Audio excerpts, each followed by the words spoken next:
serikali inaendelea na jitihada za kuhakikisha utoshelevu wa mbegu nchini.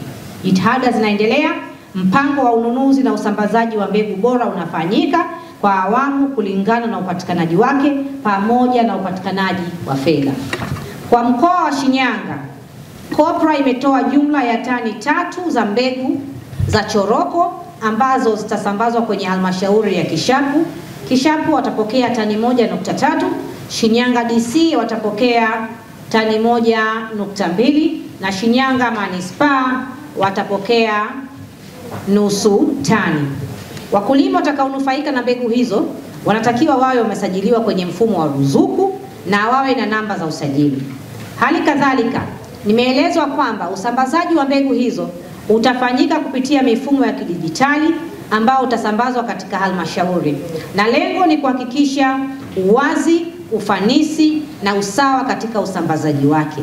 Ndugu zangu, kama ambavyo tunajua, lengo la serikali ya awamu ya 6 inayoongozwa na Daktari Samia Suluhu Hassan ni kwamba wananchi waweze kupata mbegu hizi, na njia moja ambayo imenyooka na ni ya wazi kabisa ni kupitia kwenye halmashauri zetu, ambapo wakurugenzi wa halmashauri kupitia wakuu wa idara na wao wakiwa wana utambuzi na taarifa za wakulima wote kwenye halmashauri zao watafanya utaratibu wa kuhakikisha kwamba wakulima husika wote wanakwenda kusambaziwa na kuweza kupata.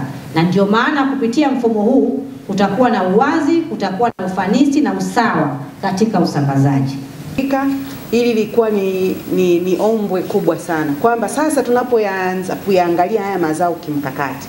Huko nyuma haya mazao yalikuwa tu yanaonekana kama mboga, na mboga ambayo unaweza ukapata chenchi chache ya kupata hapo sokoni.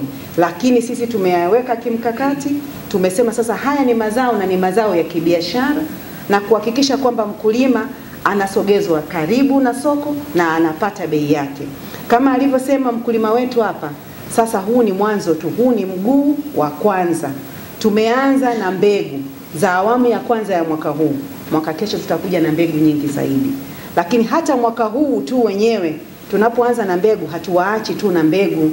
Tunakuja huko kuhakikisha kwamba tunahuisha hizo taratibu za kilimo bora, miongozo mbalimbali ambayo inasimamia kuhakikisha kwamba yanalimwa kwa kufuata misingi bora ya kilimo, ili tija ikaongezeke, ili mkulima akapate zaidi akitumia hii mbegu bora na akatumia utaalamu.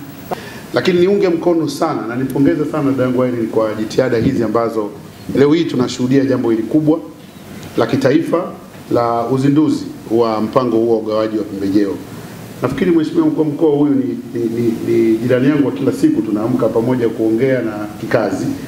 Lakini vile vile nimekuwa nikilalamika, unajua tukienda sokoni kuna swali wanatuuliza, hivi na kutuambia tutumie mfumo, mlikuwepo wakati tunalima? Sasa tutakuwa tuna majibu, lakini leo nafikiri tunaanza utaratibu wa kwamba ndio tulikuwepo, tulipana na nyinyi, tukapalilia na nyinyi, na tumefika mahali sasa tunakwenda sokoni pamoja. Mheshimiwa mkuu wa mkoa, ni kuahidi kwamba sisi kama bodi ya usimamizi wa stakabadhi za ghala tutaendelea kuhakikisha kwamba mazao yakishafanyiwa utaratibu wa awali, yanapofika kwenye ghala yatakuwa kwenye ubora unaotakiwa, ili tuweze kuendelea kupata bei za ushindani zilizoko sokoni. Kwa jina naitwa Dayton Cherehani, ni mkulima kutoka kijiji cha Shilabera, kata ya Pandakichiza, katika halmashauri ya wilaya Shinyanga vijijini. Mimi ninapenda kuongelea kitu kidogo tu kwenye stakabadhi ya ghala. Kwangu mimi, kwa sababu mimi ni mkulima wa choroko na dengu, imenisaidia sana kwa sababu tulikuwa tunauza kwa bei ya chini, lakini baada ya kuingia huu mfumo, ina maana tukawa tumenufaika sana. Ina maana tulikuwa tunapunjwa kwangu mimi kwa kipindi fulani, ina maana tulianza kununuliwa kwa shilingi 800, lakini baada ya kuingia huu mfumo tukawa tununuliwa kwa shilingi 1000. Ina maana hiyo ni faida kubwa sana kwetu sisi wakulima. Tunaipongeza sana hiyo stakabadhi ya ghala. Mimi naitwa Hassan Mboji, mwenyekiti wa wafanyabiashara mkoa wa Shinyanga, wafanyabiashara wa mazao mchanganyiko, na pia ni mfanyabiashara.